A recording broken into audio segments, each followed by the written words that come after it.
Nah, kalau terkait hak asuh ini sebetulnya di dalam putusan MK terbaru, anak usia 12 tahun hak asuh itu otomatis ke ibu.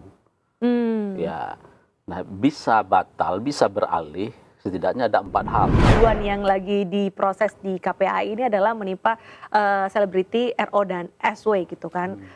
Keduanya juga sebenarnya sempat melaporkan ke KPAI terkait dengan hak asuh anak, atau ada perbedaan antara RO dan SW dalam aduan? Ya silakan Anda bertengkar hebat kayak bapak dan ibu, silakan gitu ya. Tapi jangan sampai dipublikasi luas, jangan sampai di depan anak gitu ya.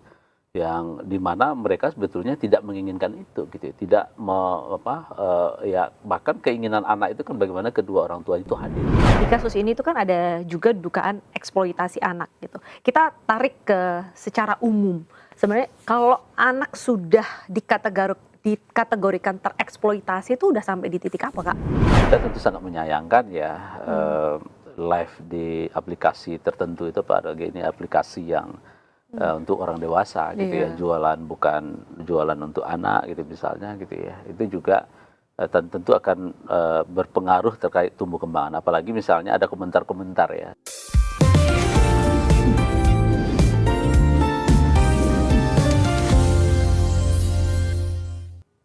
Hello, welcome back to Perspektif bareng gue Bernadetta Ginting, dan di studio Perspektif hari ini sudah hadir Kak Jasa Putra, Ya. Wakil Ketua KPAI. Terima kasih Ya, sudah mampir ke studio Perspektif. Dan tadi di awal Oke Zoner, kalau di KPAI itu panggilannya kakak ya? Ya kakak. Biar lebih apa tuh Pak?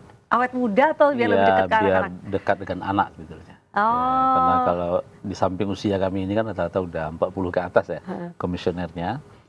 Ya, maka bagaimana mendekatkan dengan anak ya karena salah satu prinsip pelindung anak itu kan ada membangun dialog partisipasi ya. Tentu kita coba bagaimana upaya strategi untuk mendekatkan itu ya, salah satu ada panggilan gitu ada bagaimana proses dialog yang dibangun gitu ya, termasuk juga situasinya.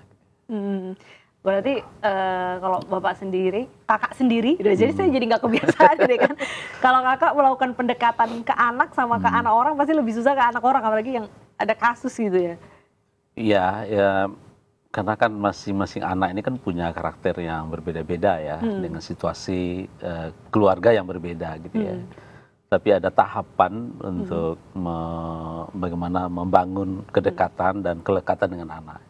Ya satu tentu kuncinya komunikasi sebetulnya ya. Komunikasi anak-anak zaman now itu kan jangan banyak menggurui gitu ya. Kalau dia menggurui dia mungkin mendengar tapi dia pikirannya ke tempat lain gitu ya. Masuk kanan, keluar kiri. Ya, jadi harus banyak dialog gitu ya, dan bahkan kita harus belajar juga bagaimana cara mendengar gitu ya. Iya. Coba mendengar agak 5 menit dulu, 10 menit gitu ya. Nah, setelah itu baru ada respon gitu ya. Beda style parenting ya. Ya, Kalau dulu mungkin nah, orang tua menggurui gitu ya, ibaratnya kan. Nah, kemudian kedua memang komunikasi anak-anak hari ini kan pendek-pendek ya karena pengaruh gadget ya. Oke, ya. Karena waktunya itu udah habis dengan, Gadget. tentu harus diberikan pemahaman ya bahwa ada interaksi, ada komunikasi yang harus bermakna dibangun gitu ya. Karena komunikasi pendek itu ya mungkin bagi anak mungkin udah selesai ya, tapi bagi kita tentu ini bagian mendekatkan ya, sehingga yang tersembunyi tadi itu bisa kita ungkap gitu ya. Karena mungkin secara physically mungkin baik-baik saja dia, tapi setelah kita coba dalami, kita komunikasikan lebih jauh, ternyata banyak hal-hal yang dimana kita harus hadir di situ gitu ya. Oke. Saya kira ini tantangan, makanya kan di aduan KPAI itu dari misalnya semester tahun ini ya 2026 semester 1 ya. semester 1 itu hampir 600 aduan pelanggaran hak anak ya yang masuk paling banyak? Paling banyak itu isu keluarga itu. Jadi keluarga yang bercerai, kemudian penelantaran terhadap anak, perebutan hak asuh gitu ya, kemudian kekerasan, kemudian pengabaian. Dan rata-rata pelaku-pelakunya ini orang terdekat semua, ibu, bapak, kemudian keluarga besar gitu ya, kemudian ada sebagian sekolah, ada sebagian aparat juga gitu ya.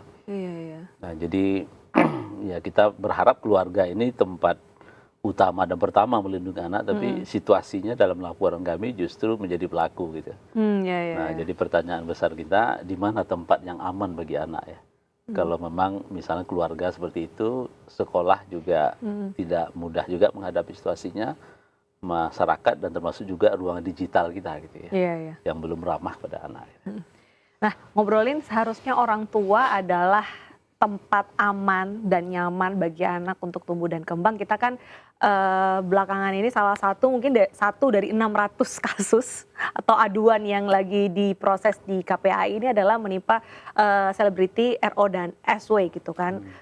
Keduanya juga sebenarnya sempat melaporkan ke KPAI terkait dengan hak asuh anak, atau ada perbedaan antara RO dan SW dalam aduannya Pak ya? Dalam laporannya. Ya. Kalau yang duluan kan R ya, Ha-ha. R datang gitu ya. Tentu salah satu tugas KPAI kan menerima pengaduan masyarakat gitu ya. Dan kedatangan beliau juga ya menyampaikan terkait diantaranya nggak ada soal hak asuh gitu ya. Kemudian ada terkait dugaan eksploitasi ekonomi terhadap anak gitu ya. Dan termasuk juga dugaan kekerasan gitu ya. Nah, Ada dugaan kekerasan? iya, dugaan kekerasan ya, tapi yang anak yang apa Yang yang pertama. gitu ya, Oke. yang juga disampaikan gitu ya. Nah, termasuk juga misalnya soal akses pengasuhan gitu ya, yang sulit ya didapatkan gitu ya. Nah, tentu kami dalami, kemudian kami sampaikan juga tugas KPAI gitu ya. KPAI itu tugasnya sesuai dengan Undang-Undang Pelindungan Anak, di samping menerima pengaduan juga melakukan pengawasan ya. Nah, kami juga menyarankan ya, apakah Mas R sudah mengakses lembaga layanan yang ada di mana tempat domisilinya gitu ya. Apakah di kota Semisal? mana? Misalnya dia berada di kota Jakarta Selatan gitu ya. Nah, di sana ada namanya unit pemberdayaan perempuan pelindung anak, ada psikolog di sana yang bisa Oke.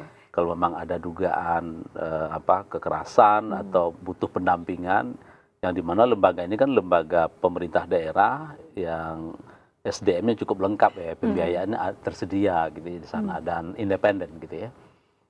Itu apakah sudah diakses ya? Ternyata belum ya. Kami juga merekomendasikan itu agar Oke. mengakses lembaga layanan itu. Itu secara SOP sebelum ke Begitu, KPAI harusnya ya, ke unit ke tersebut. situ dulu gitu ya. Karena nanti kalau semuanya ke KPAI, Penuh lalu ya. pemerintah daerah ini nggak kerjaan nanti gitu kan. Nah, makanya di aduan kami itu ada dua model. Satu, kalau memang itu terkait layanan, ya kami mereferral sistem ke layanan. Tapi kalau itu terkait delay justice gitu ya, sudah pergi kemana-mana, sudah datang ke lembaga layanan ternyata tidak selesai juga, baru KPAI melakukan pengawasan gitu ya. Oke. Jadi memang ada pemilahan gitu ya terkait data ini, karena agar sistem pelindungan anak ini bisa jalan. Jadi pemerintah daerah bertanggung jawab juga untuk menyelesaikan itu.